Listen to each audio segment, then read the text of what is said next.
इस भाग में हम लोग देखेंगे वेदों की रचना काल एवं वेदों की रचना एवं रचना काल तथा वैदिक देवता के बारे में हम लोग। इसके बाद हम लोग बात करेंगे ये टॉपिक पे हम लोग बात करेंगे। उससे पहले पिछले वीडियो से संबंधित हम आपसे मात्र 5 प्रश्न पूछ रहे हैं ताकि आपको अपने आप में मूल्यांकन हो पाए, आत्म मूल्यांकन, कि आपने पिछले वीडियो में कितना पढ़ा है, कितना उस चीज को समझा है। तो हमारा पहला प्रश्न है, कति विकृतयः सन्ति। हम लोगों ने वेदों की विकृतियों के बारे में बात की थी, तो इस प्रश्न का उत्तर वहीं पे था, कति विकृतयः सन्ति, कितने विकृतियां हैं और वे कौन कौन से हैं। चूंकि जीडीसी, जीआईसी, हायर, नेट, ये सभी प्रश्न संस्कृत में ही आते हैं, इसलिए हमने आपको यहाँ पे संस्कृत में ही प्रश्न दे रखा है ताकि आपको असुविधा ना हो वहां पे एग्जाम हॉल में जाने के बाद। ऐसा नहीं कि डायरेक्ट संस्कृत में हमें करने को मिले, तो हम उस समय हमें थोड़ी सी समस्या होती है। तो इस समस्या को खत्म करने के लिए हम आपके पास संस्कृत में प्रश्न रख रहे हैं। तो पहला प्रश्न है, कति विकृतयः सन्ति केचते। अगर ये आपको आ रहा है तो आप हमारे कमेंट बॉक्स में जाइए और हमें इसका उत्तर दीजिए, कितने हैं और वे कौन कौन से हैं, ये आप हमें कमेंट बॉक्स में बताइए। अगला प्रश्न है, वेदांत शब्दस्य किम अभिप्रायम। वेदांत शब्द का क्या अभिप्राय है, इसका भी उत्तर हमें कमेंट बॉक्स में आप जरूर दीजिए। ब्राह्मण ग्रंथानाम कति प्रतिपाद्य विषयाणि सन्ति। ब्राह्मण ग्रंथों के कितने प्रतिपाद्य विषय कहे गए हैं, ये भी आपको कमेंट बॉक्स में उत्तर देना है। सायणकस्य शाखोपरि सर्वप्रथमं भाष्यम कृतवान। सायण ने किस शाखा के ऊपर सबसे पहले भाष्य लिखा, इसका भी उत्तर आपको कमेंट बॉक्स में देना है। और अंतिम प्रश्न है हमारा, प्रस्थानत्रय इत्यस्योपरि शंकराचार्येण प्रतिपाद्यम भाष्यम नाम किम। प्रस्थानत्रय, इसके ऊपर शंकराचार्य द्वारा जो भाष्य लिखा गया है उस भाष्य का क्या नाम है, ये आप हमें कमेंट बॉक्स में जरूर उत्तर दीजिए।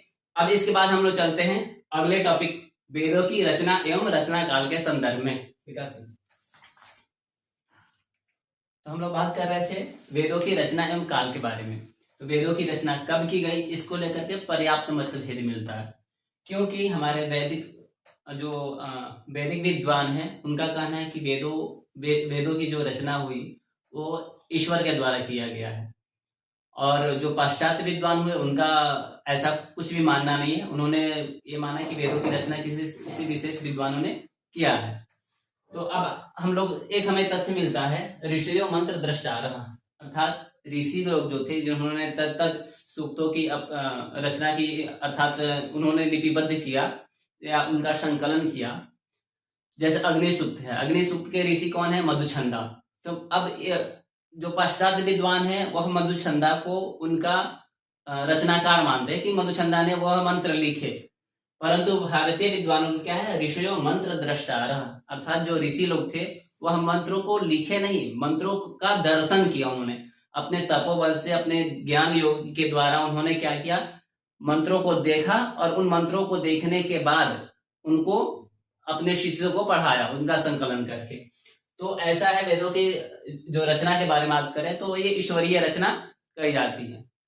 महर्षि सायण ने, सायण की पंक्ति है, महर्षि सायण ने अपने ऋग्वेद भाष्य भूमिका में और तैत्तिरीय संहिता के भाष्य करते समय उन्होंने लिखा है, अपौरुषेयम वाक्यम वेदः, अर्थात जो अपौरुषीय रचना है उन्हें वेद कहते हैं। तो अपौरुषीय रचना मतलब ऐसा वाक्य जो किसी पुरुष के द्वारा नहीं रचा गया है, किसी पुरुष ने उसे नहीं कहा है। ईश्वरीय कृत रचना को, ईश्वरीय कृत वाक्य को वेद कहते हैं। इस प्रकार क्या है कि हमारे भारतीय विद्वान और पाश्चात्य विद्वान में किंचित मताभेद के अनंतर ये सिद्ध होता है कि वेदों की रचना। अब आते हैं वेदों की रचना काल के विषय में कि उनका काल क्या है। तो इस संदर्भ में हम लोग सबसे पहले पढ़ेंगे पाश्चात्य विद्वानों का। यहाँ से अच्छा, एक चीज और है कि सायण ने अपने तैत्तिरीय संहिता के भाष्य के ही संदर्भ में एक और अच्छा श्लोक उद्धृत किया है, जिससे हमें यह प्रमाण मिलता है कि वेद ईश्वरीय रचना ही है। कि उन्होंने लिखा है, यस्य निःश्वसितं वेदा यो वेदेभ्योऽखिलं जगत् निर्ममे तमहं वंदे विद्या तीर्थ महेश्वरम। अर्थात इसका अर्थ क्या है, यस्य निःश्वसितं वेदा, अर्थात जिसका निश्वास, अर्थात श्वास प्रश्वास क्या है, वेद है, अर्थात ईश्वर का निश्वास क्या है? वेद है। ये प्रश्न आ सकता है कि ईश्वर का निश्वास किसे करते हैं, तो ईश्वर का निश्वास क्या है? वेद है। दूसरा क्या है? यो वेदेभ्यो खिलम जगत निर्ममे, यहां तक अन्वय आएगा। यो जिसने वेदेभ्यो यानी कि वेदों के द्वारा अखिल यानी संपूर्ण जगत का निर्माण किया, संपूर्ण जगत की सृष्टि की। तम विद्या तीर्थ महेश्वरम वंदे, तम माने उस ईश्वर को जिन्होंने वेद का निर्माण किया, किसके लिए? संपूर्ण जगत की सृष्टि की वेदों के द्वारा। उस ईश्वर, उस विद्या स्वरूप महेश्वर को, ईश्वर को मैं नमस्कार करता हूं, ऐसा सायण ने अपने भाष्य में उद्धृत किया है। तो इस प्रकार हम सायण के इस पंक्ति से भी हम यह निकाल सकते हैं कि वेदों के जो रचनाकार थे वह ईश्वर थे, न कि कुछ लोगों का कहना है कि वेदों की रचना आर्य ने किया। जबकि हमारे भारतीय ज्ञान परंपरा में, भारतीय वैदिक परंपरा में हम यही मानते आ रहे हैं कि वेदों की रचना ईश्वरीय रचना है, न कि किसी सामान्य मनुष्य अथवा विशेष मनुष्य के द्वारा यह रचा गया है। अब इनके काल के बारे में हम लोग देखते हैं। तो काल क्या है कि हम सबसे पहले पाश्चात्य विद्वानों का मत देखते हैं। तो पाश्चात्य विद्वानों के मत में क्या है? सबसे पहले आते हैं मैक्स मूलर। ये रचनाकार हम थोड़ा इस दृष्टि से भी लिखे हैं कि आपको आसानी से याद हो जाए, तो इसी क्रम से मैंने इसे लिखा है। तो सबसे प्रमुख है मैक्स मूलर। मैक्स मूलर क्या कहते हैं? सबसे पहले कि मैक्स मूलर ने विशेष आधार जो बनाया वो बौद्ध को लेकर के बनाया, बौद्ध दर्शन को लेकर के। क्योंकि बौद्ध ने क्या किया है? अहिंसा का विरोध किया है, हिंसा का विरोध किया है, अहिंसा का समर्थन किया है। तो हिंसा के विरोध के लेकर के क्या है कि वेदों में क्या है, यज्ञों के संदर्भ में अनेक जगहों पर पशु बलि दिए जाने की, पशुमेध यज्ञ इत्यादि में पशु बलि दिए जाने का उल्लेख मिलता है। तो उनके विरोध में जो बौद्ध मत थे, उन्होंने क्या किया कि अहिंसा का प्रचार प्रसार किया। तो अगर बौद्ध का हम अगर देखें तो महात्मा बुद्ध का समय जो है वो 550 ईस्वी से अर्थात 553 ईस्वी से 463 ईस्वी के आसपास ये समय है ईसा पूर्व में। तो अर्थात हम ये कह सकते हैं कि जो छठी ईसा पूर्व की बात करें तो ये बौद्ध है अर्थात। और मैक्स मूलर ने बौद्ध के आधार पे ही वेदों के रचनाकाल का विभाजन किया। तो इस प्रकार ये दिखाई देता है कि बौद्ध से पूर्व वेदों का निर्माण हो चुका था, तभी तो इन्होंने हिंसा का विरोध करके अहिंसा का मार्ग संचयन किया। तो इस आधार पे मैक्स मूलर ने पहले क्या किया कि वेदों के समय के बारे में 4 विभाजन कर दिया। वह 4 विभाजन छांदस काल, मंत्र काल, ब्राह्मण काल और सूत्र काल के रूप में दिखाई देता है। तो छंदस काल में क्या हुआ कि छंदस काल का इन्होंने समय जो बताया है वो 1000 से 1200 ईसा पूर्व बताया है।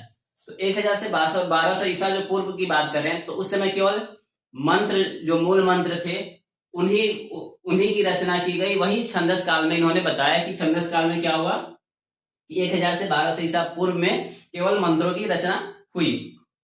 वही कुछ ही मंत्रों का उनका संकलन नहीं हुआ, उनका क्या हुआ इसके बारे में उन्होंने कुछ नहीं कहा है। उसके बाद उन्होंने द्वितीय विभाजन किया है मंत्र काल। मंत्र काल का समय उन्होंने बताया है 800 ईसा पूर्व से 1000 ईसा पूर्व तक। तो इस बीच में उन्होंने क्या किया, मंत्रों की रचना किया और इन मंत्रों के अतिरिक्त कुछ ब्राह्मणों की रचना हुई, इन्होंने ऐसा माना है।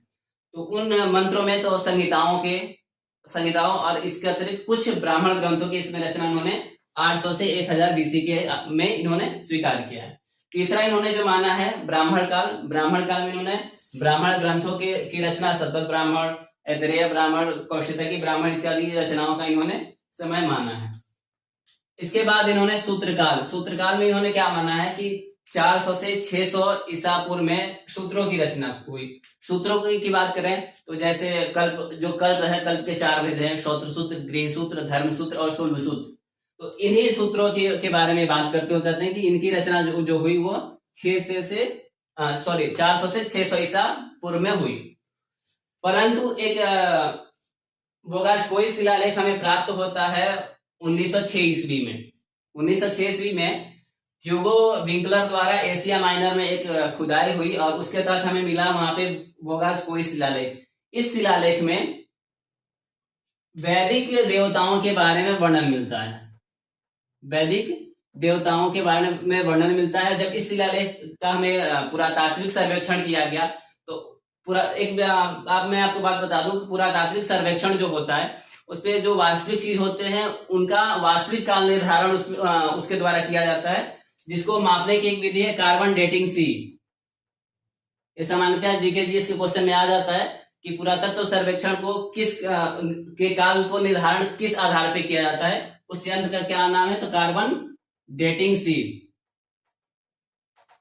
तो इसके द्वारा जब उसकी जांच की गई कि इसका वास्तविक समय क्या है, तो वह समय हमें मिला 1400 बीसी, यानी कि 1400 ईसा पूर्व वेदों की रचना इन्होंने उस कोई शिलालेख के तहत, क्योंकि उसमें वर्णन है देवताओं का, अर्थात उससे पहले रचना हो चुकी थी तभी तो उसमें वर्णन है। तो इस आधार पर अगर हम माने तो ये जो इनका समय ठहरता है मैक्स मुलर का, वह अपने आप ही निरस्त हो जाता है, इसका कोई उपयोगिता हमें नहीं दिखाई देता है। हालांकि बाद में मैक्स मुलर ने भी इसे स्वीकार किया है अपने पुस्तक में। आगे हम लोग बात करेंगे कि पुस्तक है a history of ancient Sanskrit literature, जहां पे इन्होंने ये सारी बातें लिखी है, तो आप वहां पे देख सकते हैं विशेष संदर्भ में। आगे हम लोग बात करते हैं वैदिक पश्चात विद्वानों में ए वेबर का। तो ए वेबर जो थे, इन्होंने जो समय माना वह 1200 से 1500 ईसा पूर्व माना, और इनका इनकी पुस्तक है हिस्ट्री ऑफ इंडियन लिटरेचर। ये भी पूछ देता है कि हिस्ट्री ऑफ इंडियन लिटरेचर की रचना किसने की, या उसके आधार इसमें समय का क्या, वेदों का समय के क्या निर्धारण है। इसके बाद हम लोग बात करें विंटरनित्ज जी का। विंटरनित्ज ने क्या किया है कि 1500 से 2500 बीसी इन्होंने ईसा पूर्व इन्होंने समय वेदों के काल निर्धारण किया है। इनकी रचना है इंडियन लिटरेचर। इसके बाद इसके अतिरिक्त हम लोग बात करें तो एक बता दें कि ये चीज कई जगहों पे, जैसे डॉक्टर कपिल देव द्विवेदी की वैदिक साहित्य एवं संस्कृति है, उसमें यह समय 500 से 2500 ईस्वी ईसा पूर्व दिया हुआ है। तो इसको थोड़ा सा आप स्वयं भी देख सकते हैं कि अगर आता है तो इसको ध्यान में रखेंगे कि इसका क्या उत्तर लगाएं। और जो डॉक्टर बलदेव उपाध्याय का है उसमें ये दिया है, तो आप स्वयं इस चीज को अपने तार्किक मतों द्वारा पुष्ट कर सकते हैं। आगे हम लोग बात करें डॉक्टर याकोबी की। इनको याकोबी जैकोबी दोनों बोला जाता है, क्योंकि जो अंग्रेजी में लिखा जाता है वह ऐसे लिखा जाता है, तो इनको जैकोबी भी पढ़ते हैं और याकोबी भी पढ़ते हैं। तो इन्होंने समय जो माना वह ज्योतिष के आधार पर अगर वेदों के काल निर्धारण को लेकर के बात करें तो भारतीय विद्वान में हमें तिलक का नाम आता है, लेकिन अगर पश्चात विद्वानों में बात करें तो इन्होंने डॉक्टर जाकोबी ने किया है। लेकिन उन्होंने जो किया है वह ज्योतिष के ध्रुव तारा के आधार पर किया है। ध्रुव तारा का क्या कंसेप्ट है, तो विवाह के समय जो पत्नी को पति दिखाता है कि ध्रुव ताराम पश्य, मतलब ध्रुव तारा को देखो, इसको साक्षी मान करके हम लोग अपना दाम्पत्य जीवन प्रारंभ कर रहे हैं। तो इस आधार पर इन्होंने ध्रुव तारा की गणना के आधार पर इन्होंने जो समय माना वह है 2500 से 4500 ईसा पूर्व। इस प्रकार हम लोग अगर देखें तो यहां से 1000 से 1200 ईसा पूर्व, 1200 से 1500, 1500 से 2500 और 2500 से 4500 ईसा पूर्व, ये पश्चात विद्वानों का काल, वैदिक काल निर्धारण है। अब आते हैं हम लोग भारतीय विद्वानों के काल निर्धारण के क्रम में। अब हम लोग बात कर रहे थे भारतीय विद्वानों के द्वारा जो वेदों के रचना काल माना गया उसके संदर्भ में। तो इसमें सबसे पहले आते हैं अविनाश चंद्र दास। अविनाश चंद्र दास ने वेदों का रचना समय भूगर्भ विज्ञान के आधार पर, यानी कि जियोलॉजी के आधार पर इन्होंने माना है क्या, 2500 ईसा पूर्व। 2500 ईसा जियोलॉजी में होता क्या है कि उत्खनन इत्यादि के द्वारा जो तत्व प्राप्त होते हैं उसी का सर्वेक्षण किया जाता है, उन्हीं तत्वों का काल निर्धारण इत्यादि किया जाता है। तो इसके आधार पर इन्होंने क्या किया, 2500 ईसा पूर्व समय माना। मैंने इसलिए एक क्रम से लिखा ताकि आपको याद रखने में काफी आसानी हो। जैसे पीछे हम लोगों ने बात किया था मैक्स मुलर इत्यादि का, कि आप आसानी से क्रमशः याद कर सकते हैं कि 1000 से 1200, 1200 से 1500, 1500 से 2500 ईसा पूर्व, 2500 से फिर 4000 और 2500 4000 से 6000। तो ये क्रम जैसे वहां था वैसे ही यहाँ पर भी क्या है कि अविनाश चंद्र दास ने 2500 ईसा पूर्व वेदों का काल निर्धारण माना है। इसके बाद हम लोग बात करेंगे बाल गंगाधर तिलक के बारे में।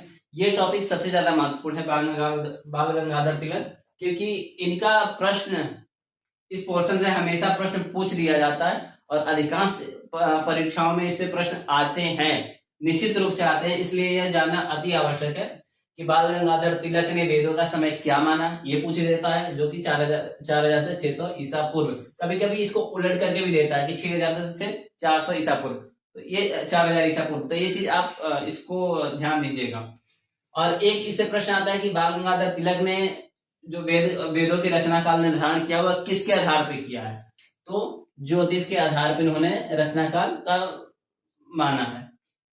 इसी को अनेक प्रकार से भी प्रश्न पूछ दिए जाते हैं, जैसे ज्योतिष के आधार पर वेदों को काल निर्धारण करने वाले विद्वान कौन है, वहां पे आपके पास 4 ऑप्शन मिलेगा, तो उसमें बाल गंगाधर तिलक है। ठीक है, आगे हम लोग चल रहे हैं क्या कि इन्होंने जो माना है ये 4000 से 6000, ये केवल यज्ञीय प्रमुख मंत्रों को ही लेकर के इन्होंने ये माना है।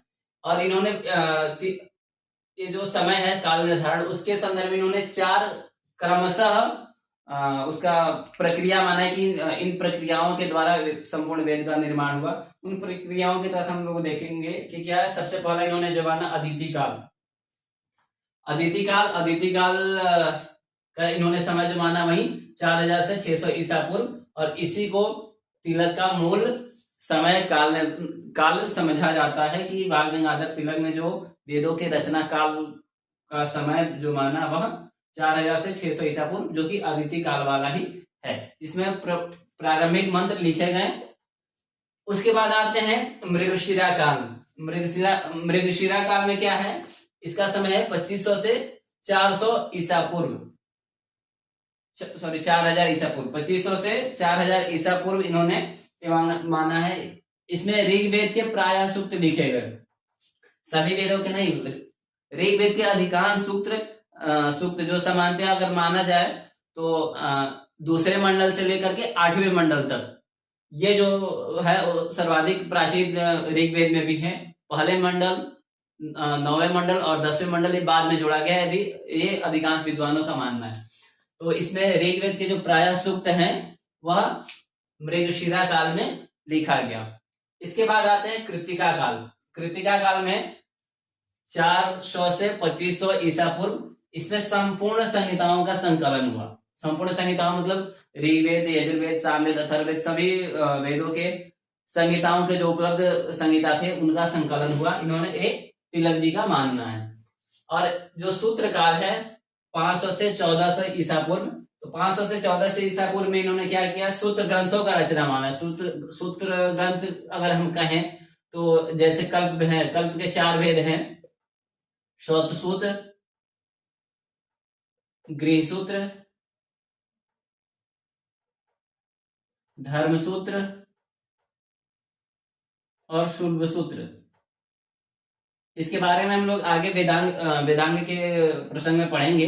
जब हम लोग 6 वेदांग अगले वीडियोज में जब हमारे आएंगे तो उसमें हम लोग पढ़ेंगे 6 जो वेद के अंग है, शिक्षा, कल्प, व्याकरण, निरुक्त, ज्योतिष, छंद, तो इनके बारे में हम लोग आगे पढ़ेंगे। वहीं उसी में कल्प के 4 वेद कहे गए हैं। तो इनकी रचना भी इन्होंने सूत्रकाल में यानी कि 500 से 1400 ईस्वी के ईसा पूर्व के बीच में इन्होंने माना है।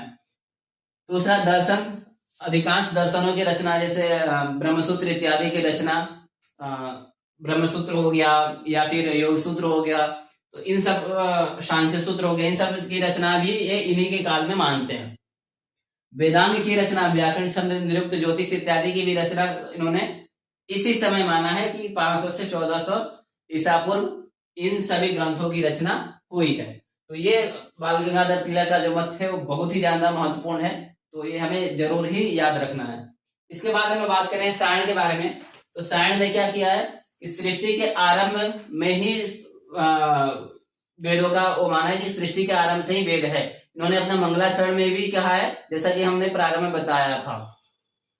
इन्होंने इनका एक जो पंक्ति है, अपौरुषेयम वाक्यम वेदः, अपौरुषेयम वाक्यम वेदः, ये भी ये भी इन्हीं का है। और इसी प्रसंग में है कि जो अपौरुषीय रचना है यानी कि ईश्वरीय रचना है वही वेद है। तो ईश्वरीय रचना अर्थात सृष्टि के आरंभ से। और अपने मंगलाचरण में भी इन्होंने कहा है यो वेदेभ्य वेदेभ्यो अखिलम जगत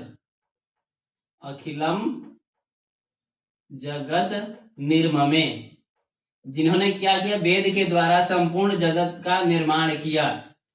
तो ये शायन ने अपने तैत्तिरीय संहिता के भाष्य में ये के मंगलाचरण में इन्होंने ये दिया है कि यो वेदेभ्यो अखिलम जगत निर्ममे।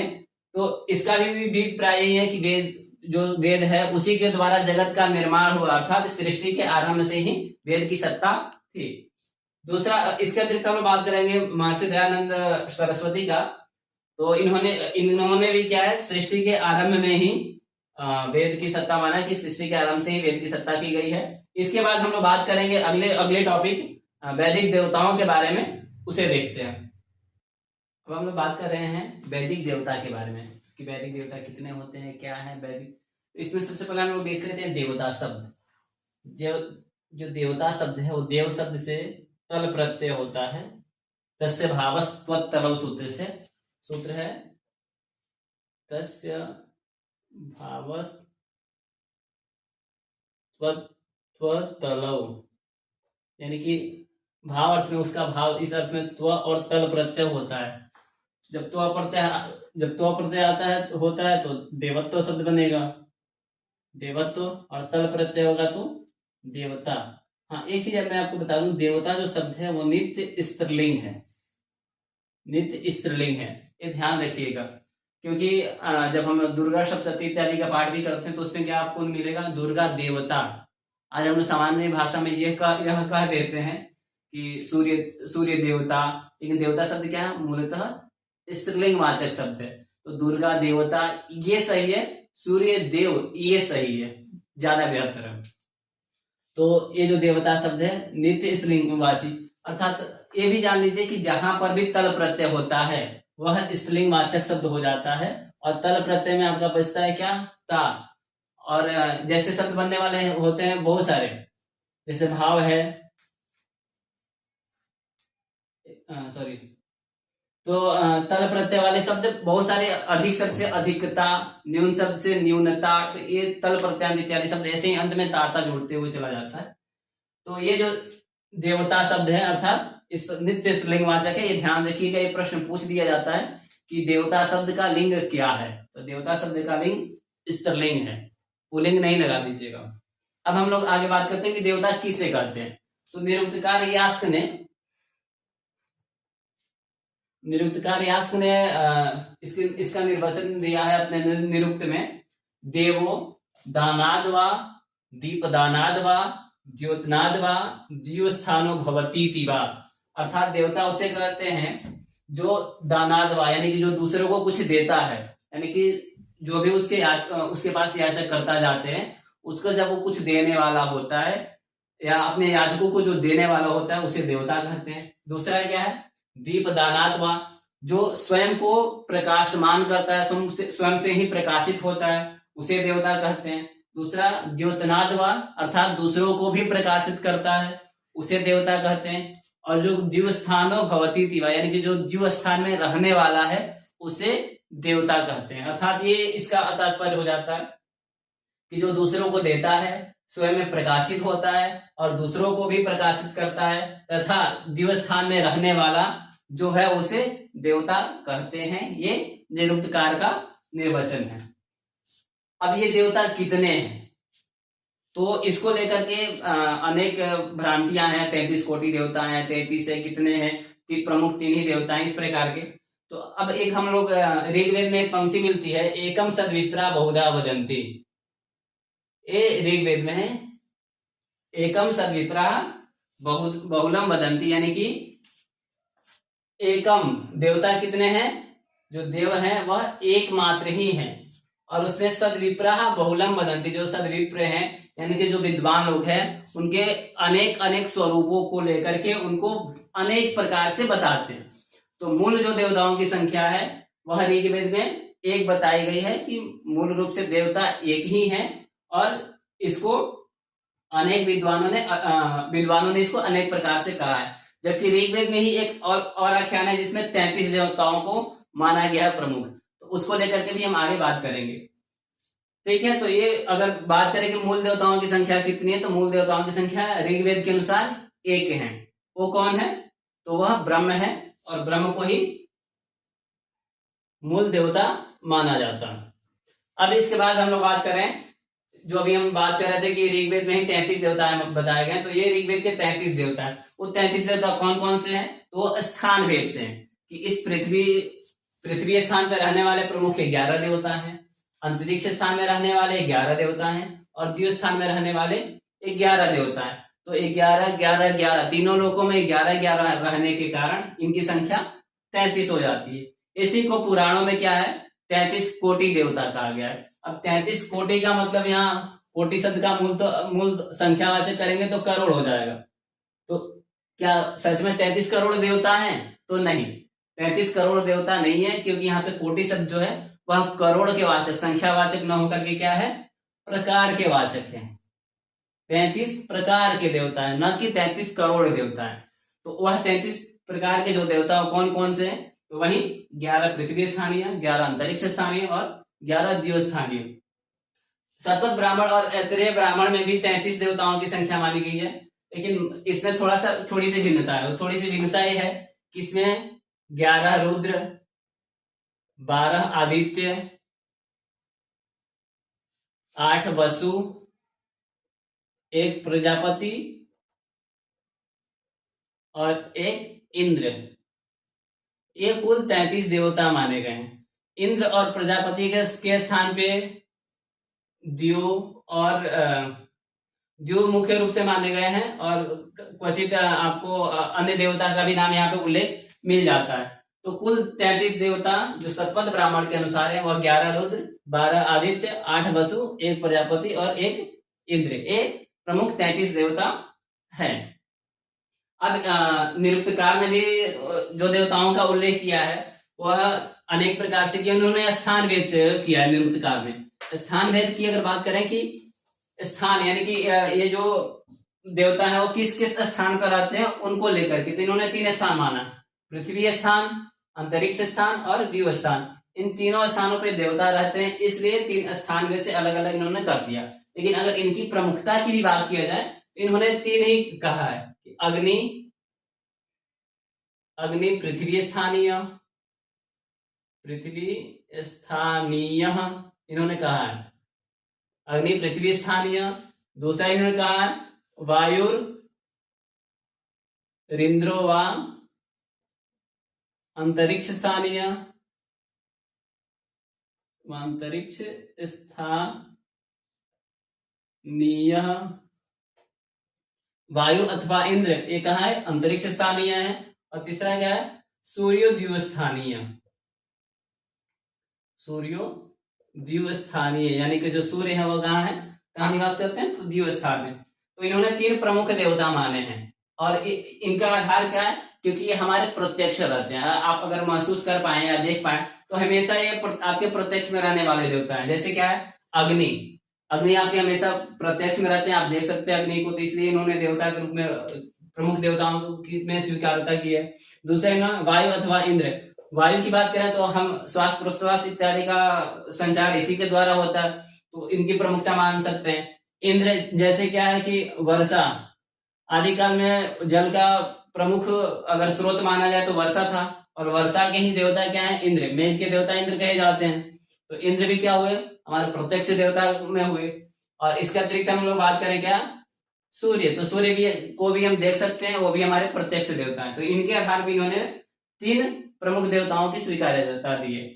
और ये स्थान भेद से अन्य भी देवताओं को माने कि इन स्थान पर रहने वाले अन्य भी देवता हैं। वो अन्य देवता क्या है? जैसे पृथ्वी स्थान पर रहने वाले अग्नि, सोम, बृहस्पति, त्वष्टा, प्रजापति, विश्वकर्मा, नदियां, ये हैं। अब अगर आपको करना हो तो बहुत आसानी से आप याद कर सकते हैं। जैसे क्या है? अग्नि पृथ्वी पर रहते हैं, हमें दिखाई देता है, हम उसे स्पर्श कर सकते हैं, महसूस कर सकते हैं। दूसरा सोम क्या है? एक वनस्पति है, हालांकि ये देवताओं की वनस्पति कही जाती है, और ये एक मादक पदार्थ की तरह होता था, तो ये जो सोम है, अगर होगा भी तो कहाँ होगा, किसी न किसी जंगल या पर्वतीय क्षेत्र में औषधि के रूप में होगा। तो ये भी क्या है, पृथ्वी पे ही पाया जा सकता है, इसलिए क्या है, इसको पृथ्वी स्थानीय माना जाता है। अगर बृहस्पति को छोड़ देते हैं, त्वष्टा को छोड़ देते हैं, त्वष्टा भी एक ऋषि हुए और ऋषि की तरह थे, और तो इनको अगर इस माध्यम से समझा जाए तो आसानी से प्रतीत हो जाएगा कि ये भी पृथ्वी स्थानीय है। प्रजापति, प्रजा का मतलब होता है कि लोग, और उसका पति यानी कि जैसे सभा होता है, सभा का एक पति प्रमुख होता है तो वो सभापति हो गया। वैसे ही प्रजा, प्रजा का पति, तो प्रजा का पति कहाँ रहेगा, जैसे सभा का पति सभा में रहेगा, वैसे ही प्रजा का पति प्रजा के आसपास रहेगी। यानी कि प्रजा कहाँ रहती है, तो पृथ्वी पे। तो प्रजापति कहाँ के देवता हुए, पृथ्वी के। आसान चीज है। विश्वकर्मा, विश्वकर्मा जैसे हम लोग को पता है कि निर्माण इत्यादि कार्य जो भी होता है उसके निर्देशक अगर देवता को देखा जाए तो विश्वकर्मा होते हैं। तो हम निवास भवन इत्यादि कहाँ बनाते हैं, पृथ्वी पे, तो पृथ्वी स्थानीय देवता विश्वकर्मा। इसके अतिरिक्त नदियां, जो नदियां जितनी सारी हैं वो कहाँ प्रवाहमान हो रही हैं, पृथ्वी पे। इसलिए क्या हुआ कि नदी भी क्या है, पृथ्वी स्थानीय है। इस माध्यम से आप पृथ्वी स्थानीय देवताओं को याद रख सकते हैं, जो कि अन्य देवताओं से आपको कंफ्यूजन को दूर करेगा। ये ज्यादा इंपॉर्टेंट है, क्योंकि हम सभी देवताओं को अगर देखा जाए तो एक ही में मिलजुल जाते हैं, हमें समझ में नहीं आता कि कौन से पृथ्वी स्थानीय है, कौन से अंतरिक्ष स्थानीय है, कौन से द्यू स्थानीय है। इस वजह से इसको समझा जा सकता है। अंतरिक्ष स्थानीय देखते हैं। अंतरिक्ष स्थानीय में क्या है, इंद्र, वायु। यहाँ पर हम लोग एक पंक्ति याद अगर रखते हैं तो काफी हमें आसान हो जाती है। वायु इंद्रो व अंतरिक्ष स्थानीय, तो वायु और इंद्र दोनों कहाँ है, अंतरिक्ष स्थानीय। मातृश्वा भी अंतरिक्ष स्थानीय है। मरुत और वायु एक दोनों को पर्यायवाची हम मानते हैं, लेकिन ऋग्वेद में अगर देखा जाए तो दोनों का अलग अलग स्वतंत्र रूप में भी वर्णन है, इसलिए क्या है यहाँ पे अलग अलग हमने दिया है। तो वायु अथवा मरुत, ये भी क्या है, अंतरिक्ष स्थानीय है। रुद्र अंतरिक्ष स्थानीय। अपान पात, अप पर्जन्य, अप मतलब होता है जल, अपान पात मतलब एक जल का ही एक स्रोत कर सकते हैं। तो ये भी क्या है, जल का आदि स्रोत जो रहा है देवताओं से ही हमें गंगा प्रवाहित हुई, फिर जब जमीन पे आई। तो इस प्रकार से अगर हम देखें, या बारिश वर्षा इत्यादि भी होता है तो इंद्र के द्वारा वर्षा की जब की जाती है तो जल की तो वर्षा होती है। तो ये भी कहां से, वहीं से। तो अंतरिक्ष स्थानीय आप इस तरह से मिला सकते हैं। पर्जन्य भी है, पर्जन्य भी देवता इन्हीं इंद्र के सहायक देवताओं में माने जाते हैं, तो इसलिए उनके सहायक उन्हीं के समीप होंगे, इसलिए भी अंतरिक्ष में आते हैं। द्व्युस्थानीय बात करें तो द्व्युस्थानीय अर्थात द्यूलोक में रहने वाले। तो द्यूलोक में रहने वाले क्या है, प्रमुख हमने बात किया, सूर्यो द्व्युस्थानीय, यानी कि सूर्य क्या है, द्व्युस्थानीय में प्रमुख देवता है। सूर्य का ही के ही अनेक नाम है, उसमें से एक नाम है आदित्य। हालांकि ऋग्वेद में दोनों का अलग अलग स्वतंत्र रूप में भी वर्णन है, इसलिए मैंने अलग अलग किया है। फिर भी सविता जो है वो सूर्य के सहचरणी है, इसलिए इसमें क्या है, सविता सूर्य के साथ ही, इसलिए द्व्युस्थानीय है, याद रखने में आपको आसानी होगी। पूषण, वरुण, अश्विन और उषा, उषा भी क्या है, सूर्य के सहायिका है, इसलिए अभी हम याद रख सकते हैं कि ये द्व्युस्थानीय है। इसके बाद अगर हम लोग बात करें तो जो वेद हैं, 4 वेद हैं, चारों वेदों के प्रमुख अपने अपने भी देवता हैं। कौन कौन से हैं वो हम जान लेते हैं। जैसे ऋग्वेद है, तो ऋग्वेद के जो प्रमुख देवता हैं वो माने जाते हैं इंद्र। कई जगह आपको अग्नि मिलेगा, ठीक है। तो हम कई बार कंफ्यूज हो जाते हैं कि इंद्र देवता माने या अग्नि देवता माने।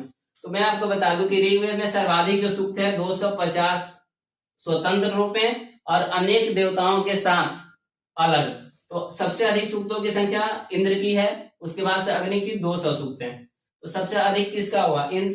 तो प्रमुख देवता कौन हुए, इंद्र। कई जगह क्या होता है कि हमें ऑप्शन में जब प्रश्न दिया जाता है तो वहां से इंद्र को हटा दिया जाता है। अब इंद्र ऑप्शन में है ही नहीं, तो प्रमुख देवता हम किसको मानेंगे। तो जब इंद्र है नहीं तो उनके बाद हमें स्थान आता है अग्नि की, तो हमें अग्नि मानना पड़ता है। उसी को आधार बना करके कई लोग कहते हैं कि वहां पे तो इंद्र नहीं दिया था। तो ऐसा नहीं है, ऐसा नहीं कि इंद्र नहीं दिया था तो इंद्र हट ही गए, अब उपदेच्युत हो गया, फिर से अब उनको प्रमुख देवता, ऋग्वेद का प्रमुख देवता नहीं माना जाएगा, ऐसा नहीं है। तो अगर ऋग्वेद से प्रश्न आता है तो ये आपको ध्यान रखना होगा कि ऋग्वेद के प्रमुख देवता कौन है, इंद्र। अगर इंद्र ऑप्शन में नहीं आता है तो आपको अग्नि के पास जाना है। इसके बाद हम आते हैं यजुर्वेद का। तो यजुर्वेद के प्रमुख देवता कौन है, तो वायु। सामवेद के कौन देवता है, सामवेद के सूर्य, ठीक है। और अथर्ववेद का सोम। ये वेदों के प्रमुख देवता हैं। इसलिए अब हम लोग अगले वीडियो में वेदांत के बारे में बात करेंगे। तब तक के लिए धन्यवाद।